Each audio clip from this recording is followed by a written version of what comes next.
Comment ça les amis?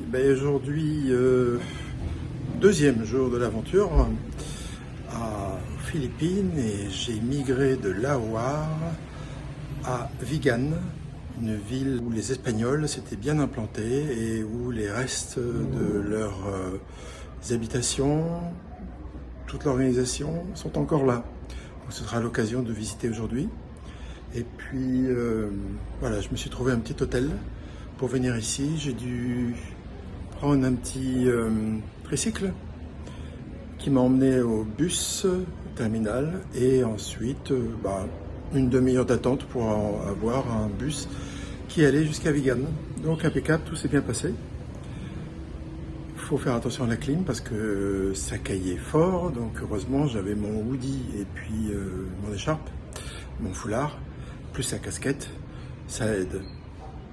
Voilà, il y avait une dame en plus qui ils sont pas gênés, hein. Ils mettent leur téléphone, ils mettent leur musique ou leur série et puis à fond la caisse, tout le monde en profite. J'ai mis mes écouteurs et j'ai écouté ma musique. Voilà, donc j'ai eu du mal à trouver l'hôtel, parce que je sais pas pourquoi, ma SIM card elle a encore des problèmes. Je suis toujours en débit hyper limité. Même Google Maps, il affiche pas la carte correctement. Il sait pas non plus me décrire où et quoi. Enfin bref. Donc il faut que je voie quel est le problème. Je suis sûr qu'il y a encore un problème. Cette SIM card, elle m'aura fait vraiment beaucoup de soucis. Bon, je vais vous montrer la chambre que je viens d'acquérir.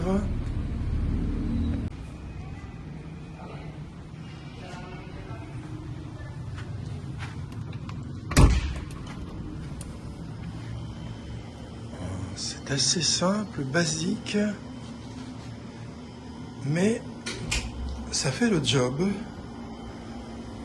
Il y a la télévision dont je me sers jamais, la clim qui est à fond et qui permet d'avoir la fraîcheur parce que dehors il fait bien chaud. Je crois bien qu'il doit faire dans les 34. De quoi faire pour de l'eau, il n'y a pas de bouilloire. Et puis une petite salle de bain. Oui, le truc, voilà. Bon c'est pas mal, c'est simple, mais il y a l'air d'y avoir un petit peu d'eau chaude. Toilette et petit lavabo. Bien voilà, c'est tout petit, hein, mais c'est pas cher. Ça coûte 1000 pesos, ce qui fait 16 € et des brouettes. Je vous retrouve après un bon somme.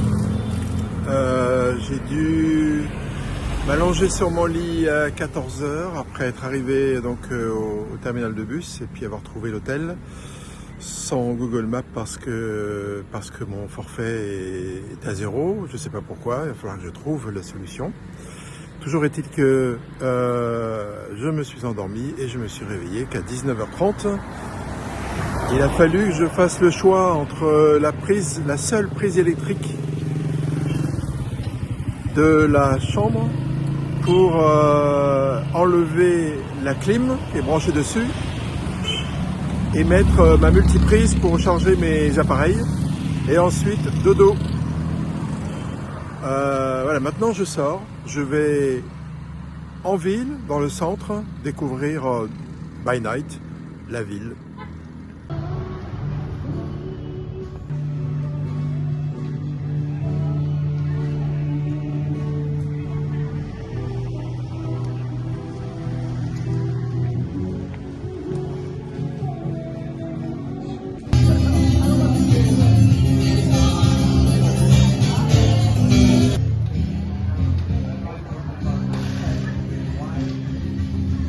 Alors mon premier empanada,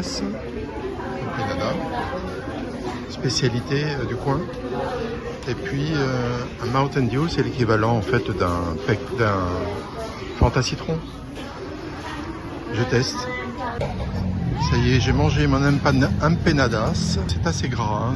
Friture qui comprend de la viande pas hachée mais de la viande en lamelles, comme ça vient juste d'être cuit dans l'huile. J'en avais plein les mains, j'étais incapable de me prendre en photo en train de la manger, de la filmer. Du coup, j'ai dû attendre de pouvoir m'essuyer les mains parce qu'ils ne livrent pas de serviettes.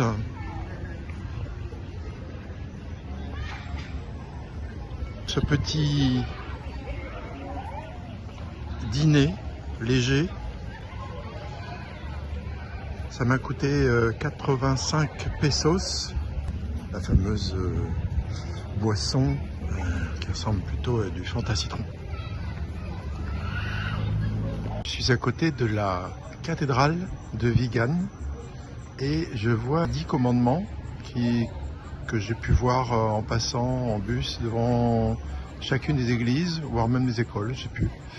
Et il y a 10 commandements, le premier étant « Je suis votre Dieu et vous ne pouvez pas en avoir un autre. Vous ne pouvez pas prendre en mon nom quelque chose de vain. Remember to keep... N'oubliez pas de garder le jour du Seigneur comme saint.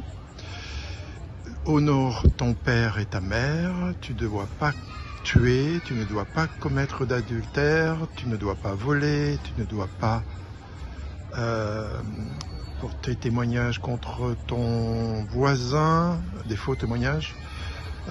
Tu ne dois pas convoiter la femme de ton voisin, tu ne dois pas convoiter les biens de ton voisin. Aime Dieu par-dessus tout et considère ton voisin comme toi-même. Aime-le comme toi-même. Voilà les préceptes de la religion chrétienne enseignés ici. Alors il se trouve que plus de 90% sont des chrétiens. La majorité sont des catholiques, très peu de protestants.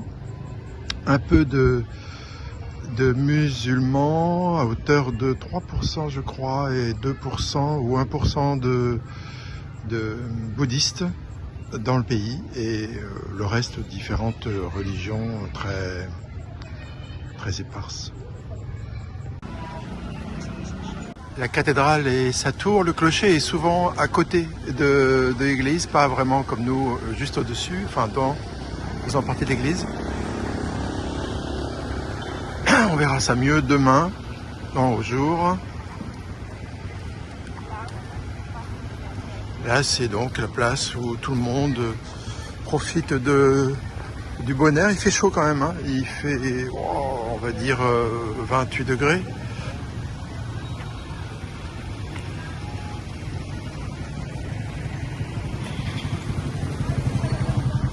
Alors vous avez les 3 chaînes de fast-food les plus réputées. Le McDo d'abord, Chowking, McDo, enfin fast-food chinois, et puis Jollibee, qui est le fast-food emblématique des Philippines. On le trouve rarement ailleurs, peut-être dans quelques autres pays d'Asie du Sud-Est. Je n'avais pas réalisé qu'on était vendredi soir, donc j'étais étonné d'avoir très peu de touristes étrangers. C'est essentiellement des touristes locaux. Et je suppose que demain, tout sera un peu plus illuminé, parce que j'ai vu pas mal d'illuminations qui n'étaient pas encore allumées. Donc là, par exemple, ça doit être de magnifiques jets d'eau colorés, mais on ne voit rien maintenant, peut-être demain soir. Je crois que je me plais bien dans cette ville, elle a l'air sympa.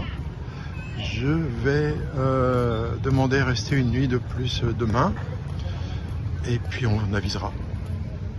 Alors, Ilocos Sur, c'est la région où l'on est, Ilocos Sur pour le sud.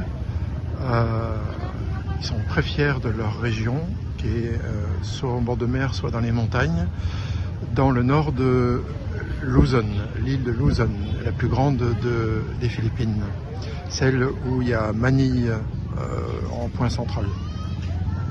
Alors demain commence le festival Ilocos Sur, le festival des fleurs en fait, et il tient lieu tout le mois de février. Et en fin février, ils font un spectacle de danse avec toutes les cultures environnantes et un grand feu d'artifice. Il y a de l'animation par là, je vais aller voir ce qui se passe. Il y a beaucoup plus de monde.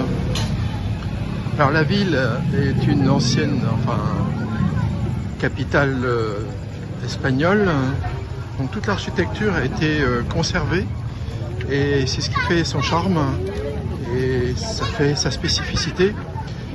D'où le nombre de touristes conséquent normalement. Alors je vous parlerai de cette ville demain, son histoire. Je profiterai pour vous parler de l'histoire du pays, puisque de toute façon, on ne peut pas allier l'histoire de Vegan avec celle du pays tout entier. Et voilà, donc à demain pour cette description historique. Ah bah d'accord, c'est le night market, hein. Voilà.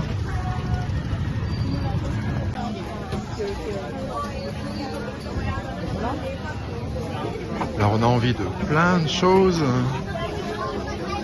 Perso, ça me tenterait bien de goûter à plein de choses, mais mon estomac m'a fait des siennes dès le premier jour, donc hier. Donc je fais gaffe et je vais m'en tenir à des choses assez basiques. Hello!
Alors il y a des checkpoints dans les villes de temps en temps comme ça. La police est là et elle veille au grain.